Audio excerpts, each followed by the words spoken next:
com acusações gravíssimas contra o presidente, contra o entorno do ex-presidente. Passadas 24 horas, apresentado o processo, ontem o ministro Alexandre de Moraes levantou o sigilo do processo, professor.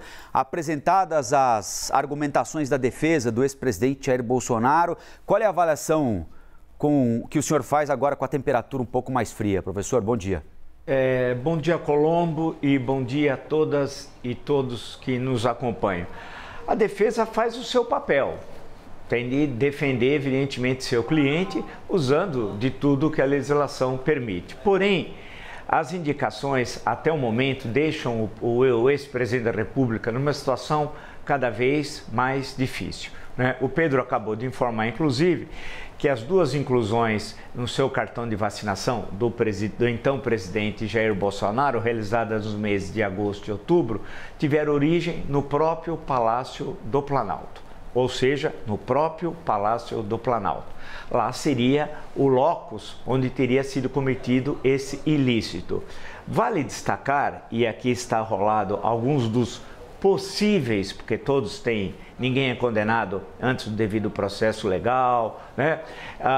Mas possíveis delitos cometidos pelo então presidente da República, estão lá no Código Penal, né? E que se aplica ou se aplicaria em totum ao caso em tela. Vale destacar a infração de medida sanitária preventiva, que é o artigo 268, infringir determinação de poder público destinada a impedir introdução em propagação, perdão.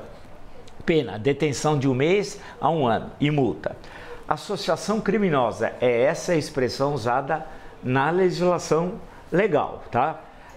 Artigo 288, associar-se 3 ou mais pessoas, né, para o fim específico de cometer crimes. Pena, reclusão de 1 a 3 anos.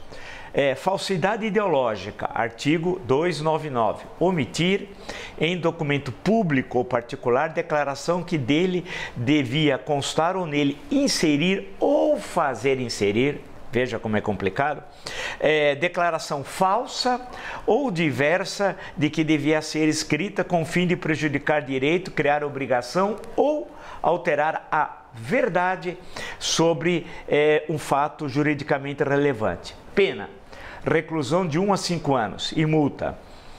Uso de documento falso, fazer uso de qualquer um dos papéis, é o artigo 304, falsificados ou alterados, pena combinado com a pena de falsificação ou alteração. E mais os dois últimos, olha que o número de crimes não são grandes, que poderão ser imputados, vamos sempre deixar à margem a defesa legal, a dúvida, as provas, né? Ninguém é condenado a priori, né? Inserção de dados falsos em sistema de informações. Artigo 310-A, inserir ou facilitar o funcionário autorizado a inserção de dados falsos, alterar ou excluir indevidamente dados corretos em sistemas informativos em banco de dados da administração pública com o fim de obter vantagem, né, indevida ou para si ou para outrem ou para causar dano. Pena, reclusão de 2 a 12 anos e multa, né? E, finalmente, o delito, porque envolveria a sua filha, supostamente, Laura, né? Pobre menina envolvida numa história tão triste como essa, lamento muito, que é o delito previsto no Estatuto da Criança e do Adolescente, o artigo 244-B, né, que corromper ou facilitar a corrupção de menor de 18 anos, com ela praticando infração penal ou induzindo a praticá-la, 1 a 4 anos. Em suma, a situação do ex-presidente da República, Jair Bolsonaro, é muito difícil. Note, ele tem 25 investigações, partes no Tribunal Superior Eleitoral e partes no STF.